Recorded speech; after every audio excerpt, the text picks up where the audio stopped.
The conference itself, the talks have focused a lot on the social aspects of the climate information we generate. And in Peru, besides being a scientist, I'm also part of the official forecasting or prediction group. And because of that, I also have to interact a lot with decision makers, media, etc. So it's given me new lights on how to make that approach more effective. Yeah, I would say we started with this effort of making a distinction back in 2012 when we introduced our own index for El Niño based on the coastal region, so this coastal sea surface temperature. And we decided that because El Niño was a very confusing term, we had to change it somehow to make it more explicit.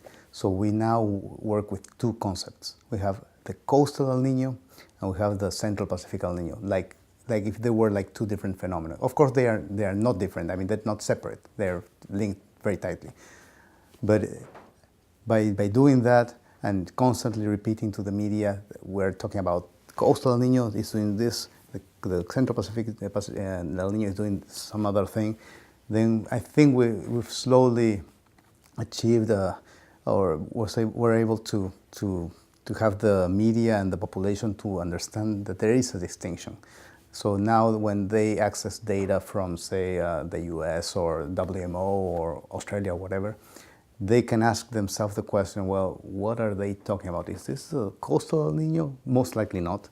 Or the Central Pacific El Niño. What could that imply?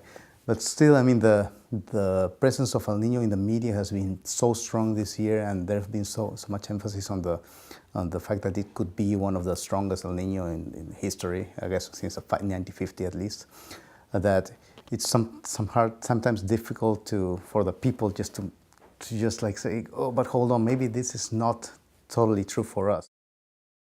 This year we've been fortunate in Peru because the information we had, we produced earlier this year, in terms of the probability of having an extreme event later this year toward our summer, which is boreal winter here.